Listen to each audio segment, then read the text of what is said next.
Selamat pagi anak-anak. Semoga semuanya sehat-sehat ya. Sebelum kita mulai belajar, karena ini jam pertama hari Senin, seperti biasa kita akan terlebih dulu menyanyikan lagu kebangsaan negara kita, Indonesia Raya. Mari kita berdiri semuanya dengan sikap sempurna.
Yuk sekarang kita berdoa dulu sebelum mulai belajar.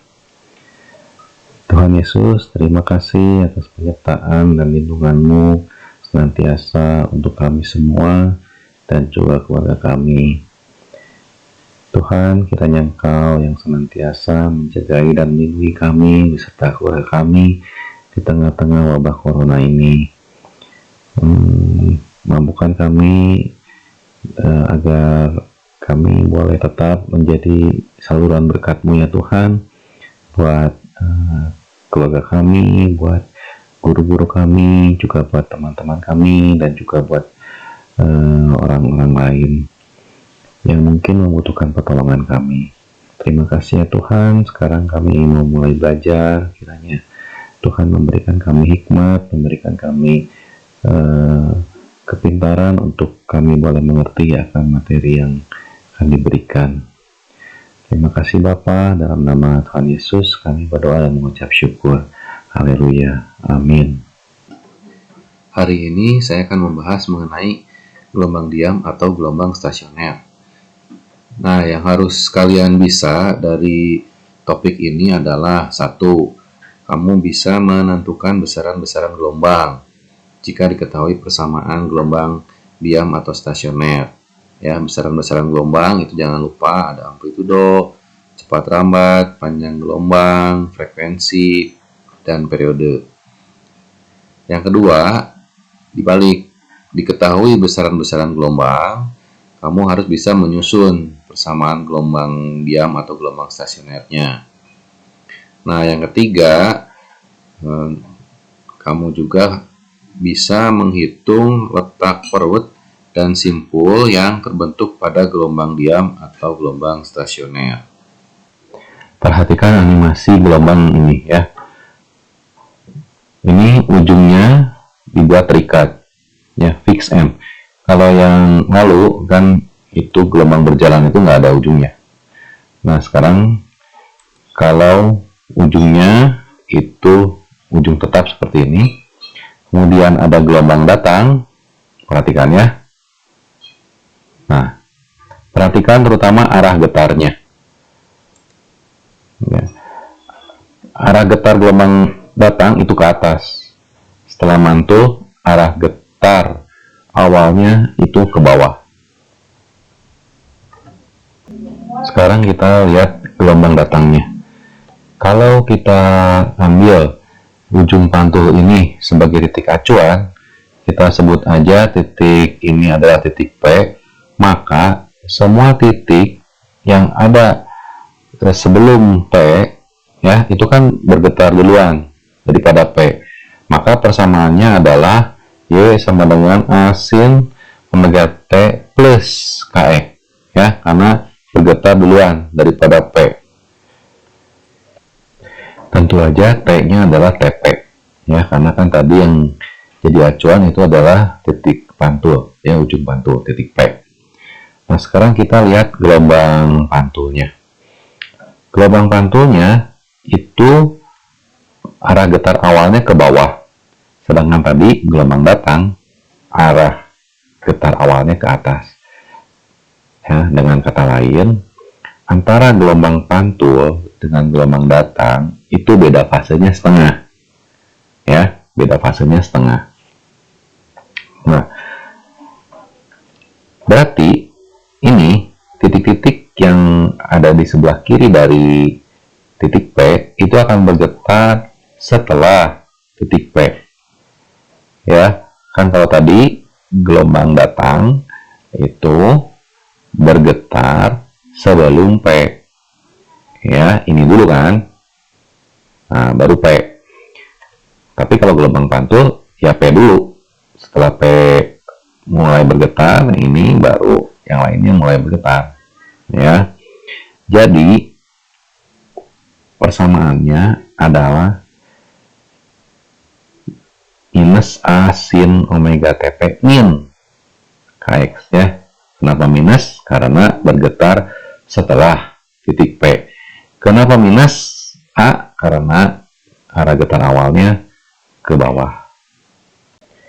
Gelombang diam atau gelombang stasioner itu merupakan perpaduan antara gelombang datang dengan gelombang pantul. Jadi persamaannya adalah jumlah ya, gelombang datang dengan gelombang pantul.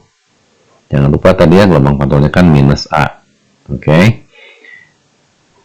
Nah, hasil ini ya secara matematis itu adalah 2A sin KX cos omega T.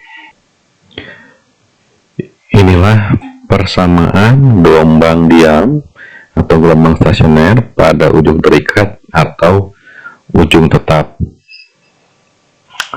Nah, 2A sin KX ini merupakan amplitudo ya dari titik yang berjarak X dari ujung pantul. Dan kalau gelombang jalan kan semua titik amplitudonya sama A. Ya, itu kalau gelombang jalan. Tapi kalau gelombang stasioner titiknya tidak semua titik amplitudonya sama. Ya, tidak semua titik memiliki amplitudo yang sama. Sekarang kita lihat bagaimana kalau ujungnya adalah ujung bebas seperti ini. Saya akan getarkan. Nah, tuh ya. Perhatikan arah getar awal gelombang datang ke atas, gelombang pantul juga ke atas. Kalau di sini kenapa dia balik arah? Karena seolah-olah ini jadi ujung tetap, ya. Nah, kalau awalnya ke bawah, pantulnya juga ke bawah. Nah, ya, itulah karakteristik dari ujung bebas. Sekarang kita lihat persamaannya. Gelombang datang, ya, itu semuanya bergetar sebelum P. Jadi persamaannya Y sama dengan A sin omega TP plus KX. Ya, karena kan acuannya P. Ya, dan bergetar sebelum P, makanya plus. Nah, untuk gelombang pantul, kan mantul kan dari sini ke kiri. Pasti itu bergetar setelah P. Ya, bergetar setelah P. Jadi pasti di sininya minus. Nah, terus bagaimana amplitudonya? Nah, bisa kita lihat kan tadi ya. Pada saat memantul, nah arah getar awalnya itu sama seperti gelombang datang. Itu artinya gelombang pantul sefase ya, sefase dengan gelombang datang. Kalau tadi kan ujung tetap itu gelombang pantul beda setengah fase sama gelombang datang, begitu. Sehingga persamaannya itu jadi A sin omega TP min Kx. Ya, ini adalah persamaan gelombang pantul pada ujung bebas. Perpaduan gelombang datang dengan gelombang pantul pada ujung bebas seperti ini. Ya, kan bedanya cuma di sini aja nih. Oke, nah, secara otomatis ini hasilnya akan menjadi 2A cos Kx sin omega T. Ya, kalau tadi yang ujung tetap itu ini yang sin, ini yang cos, gitu ya. Jadi ini adalah persamaan gelombang diam pada ujung bebas yang menjadi amplitudonya adalah yang ini. Ya, 2A cos Kx. Berikutnya kita lihat penampakan dari gelombang diam ya atau gelombang stasioner. Ini yang paling bawah nih. Ini merupakan perpaduan dari gelombang datang ya, kalau kita anggap sumbernya di sebelah kiri ya, gelombang datang.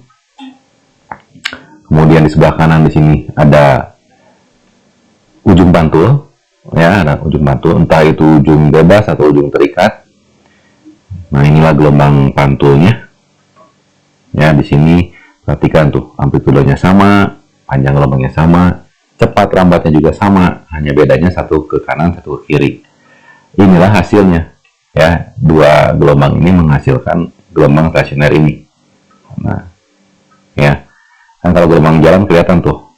Gelombang datang kelihatannya jalan ke kanan, gelombang pantul kelihatannya jalan ke kiri. Nah, hasilnya tuh kan seolah-olah gelombangnya nggak jalan, ya, di tempat, diam di tempat. Bisa kita lihat di sini pada gelombang stasioner itu terbentuk, nah ini namanya simpul gelombang, ya, simpul gelombang. Ya, perhatikan di sini simpul gelombang itu setiap waktu amplitudenya selalu 0, ya kan?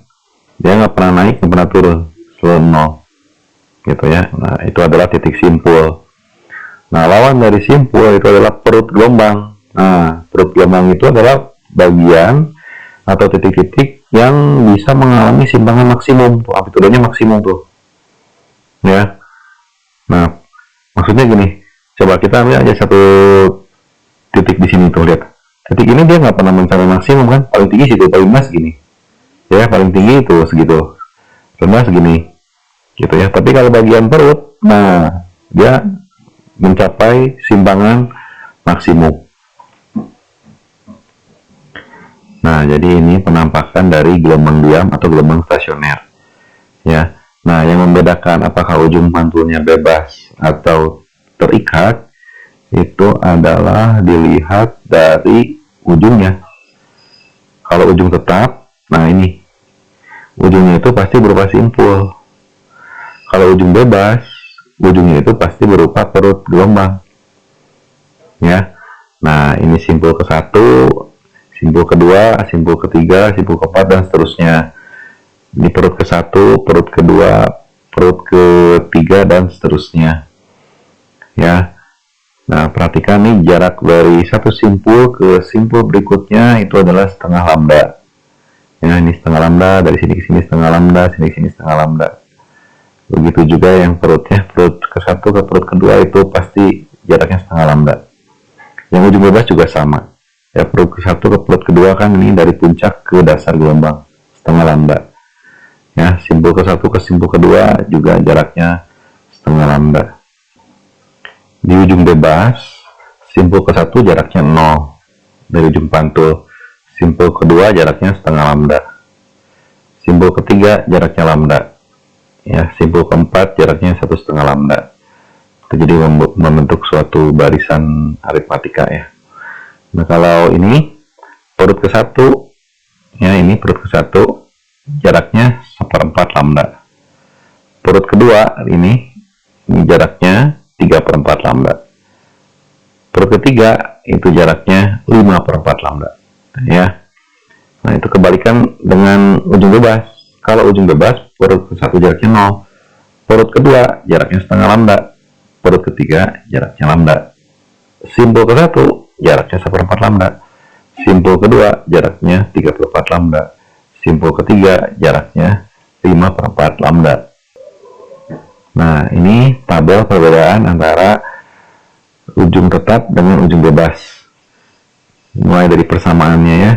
Kalau omega T-nya cos, itu berarti ujung tetap atau ujung terikat. Kalau omega T-nya sin, itu berarti ujung bebas.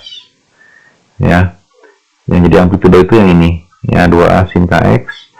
Yang lain ini 2A cos kx. Oke. Kemudian letak perut. Kita lihat satu-satu ya. Kalau yang ujung tetap dulu deh. Ujung tetap, letak perutnya adalah ujung tetap perutnya tuh. Perut ke 1 1/4 lambda, perut kedua 3/4 lambda, perut ketiga itu 1/4 lambda alias 5/4. Jadi ini 1/4 lambda, 3/4, 5/4, 7/4 dan seterusnya. Ya, kelipatan dari 1/4 lambda jadinya itu adalah ini 2n-1 kali 1/4 lambda. Ini masukin aja. Kalau perut ke 1 tadi kan ya, 2 kali 1 min 1 itu berarti 1. Ya, 1 kali 1/4 lambda. Perut kedua 2 kali 2 min 1 itu 3. Jadi 3/4 lambda. Perut ketiga 2 kali 3 min 1 5. Jadi 5/4 lambda. Ya, dan seterusnya. Kalau simpulnya ya, simpulnya lihat ujung tetap simpul ke 1 itu jaraknya 0 karena kan semua dihitung dari ujung pantul ya. Simpul kedua jaraknya setengah lambda, simpul ketiga jaraknya lambda, simpul keempat jaraknya 1/2 lambda. Jadi 0, setengah lambda, 1 lambda, 3/2 lambda, ya 4/2 lambda, dan seterusnya. Jadi untuk simpul pada ujung tetap itu 2n-2 kali 1/4 lambda. Oke. Nah, ujung bebas kebalikannya. Jadi ini itu untuk yang perut, ya, sedangkan yang 2n-1 kali 1/4 lambda itu untuk yang simpul. Ya, pokoknya ini kebalikan lah antara ujung bebas dengan ujung tetap. Oke, selanjutnya ini ada contoh soal ya. Suatu gelombang diam memiliki persamaan simpangan Y sama dengan 0,4 sin 5πx cos 120 pt. Tentukan ya, apakah gelombang diam ini ujungnya ujung bebas atau ujung terikat. Kemudian soal B, berapakah amplitudo dari gelombang datang atau gelombang pantul? Sama aja kan, amplitudo gelombang datang harus sama dengan amplitudo gelombang pantul. Nah, berapa itu dari persamaan ini ya. Kemudian soal C, berapakah simpangan maksimum di titik yang berjarak 50 cm dari titik pantul. Simpangan maksimum itu berarti amplitudo ya, amplitudo di titik yang berjarak 50 cm dari titik pantul. Kemudian soal D ditanya letak simpul keempat, soal E ditanya letak perut keempat. Nah, pembahasannya gini. Kan persamaannya ini nih, Y sama dengan 0,4 sin 5πx cos 120 pt. Ya. Soal A ditanya ujung bebas atau ujung tetap. Cukup lihat omega T-nya. Lihat ininya. Kan cos. Karena itu cos berarti pasti ujung terikat. Ya. Soal B ditanya amplitudo dari gelombang datang atau gelombang pantul. Yang ditanya bukan amplitudo gelombang stasionernya. Kalau amplitudo gelombang stasionernya itu yang ini memang. Tapi kalau gelombang datangnya itu berarti yang ini nih. Ini itu sama dengan 2A. 2A sama dengan 0,4. Jadi A-nya 0,2. Ya, ini kan semua satuan dalam SI. Jadi itu meter. Soal C ditanya simpangan maksimum di titik yang berjarak 50 cm dari titik pantul. Itu berarti X-nya 50 cm. Ya, 0,5 meter kan semua dalam SI ya. Kita ubah ke SI. Nah, simpangan maksimum itu berarti amplitudonya, amplitudo dari gelombang stasionernya. Amplitudo gelombang stasioner itu yang ini kan, 0,4 sin 5pi kali, masukinlah ini 0,5. Ya 0,5 itu berarti setengah kan. Jadi 0,4 sin 5 per 2 pi gitu. 0,4 kali 5 per 2 pi itu berarti 2,5 pi. Yang lebih besar dari 2 pi berarti dikurangi 2 pi. Oke. Jadi sama dengan sin setengah pi. Ya, sin setengah pi itu berarti sin 90 derajat. Sin 90 derajat itu 1, berarti amplitudonya adalah 0,4 meter. Selanjutnya, kalau kita mau ngitung letak perut dan atau letak simpul, ya berarti kita harus hitung dulu lambdanya. Lambdanya ada di mana? Ya ada di sini kan. Ya ini dari hapus. Ini. Ya ini adalah K. Oke, K itu adalah 2 pi per lambda. Ya. Jadi 5 pi sama dengan 2 pi per lambda. Jadi lambdanya adalah 2 pi per 5 pi. Ya, ini kan SI, jadi meter. Ya, ini 2 per 5, 0,4, berarti 40 cm. Ya, itu lambdanya. Soal D menanyakan letak simpul keempat. Kan ini tadi ujung terikat ya, jadi ujung pantulnya itu berupa simpul. Nah, ini udah dihitung ini simpul ke-1, simpul kedua, simpul ketiga, simpul keempat. Ya, inilah simpul keempat. Berapa ini jaraknya dari ujung pantul? Ini kan 1 lambda. Segini kan setengah gelombang. Berarti kan 1,5 ya. 1,5 lambda ya. 3 per 2 kali lambdanya tadi 40 cm kan. Jadi hasilnya 60 cm. Ya, itu letak simpul keempat. Soal E menanyakan perut keempat. Kalau perut keempat berarti ini kan perut ke-1, perut kedua, perut ketiga, ini perut keempat yang ini. Ya, perut keempat. Jaraknya berapa dari sini? Dari ujung pantul kan 1 gelombang. Ini setengah tambah 1/4. Jadi perut keempat itu jaraknya adalah 1/3/4 lambda ya, 7/4 kali 40 cm jadi 70 cm. Itulah letak perut keempat ya. Jadi gitu cara untuk menentukan letak simpul atau letak perut. Kalau masih bisa digambar, gambar aja, nggak usah pakai rumus, kecuali kalau misalnya soalnya nanya berapa letak simpul ke-50 misalnya. Kan kalau gambar sampai 50 mah itu terlalu panjang, mending pakai rumus ya. Tapi kalau misalnya bisa digambar, masih tergambar gitu di kertas, mending digambar aja, jauh lebih gampang, jauh lebih cepat, jadi nggak usah ngapalin rumus. Begitu anak-anak. Oke, segitu dulu materi untuk hari ini. Silahkan kalian ulangi materi ini, video ini, ya, sampai kalian betul-betul menguasai persamaan gelombang diam atau gelombang stasioner ini. See you guys, stay safe ya, bye.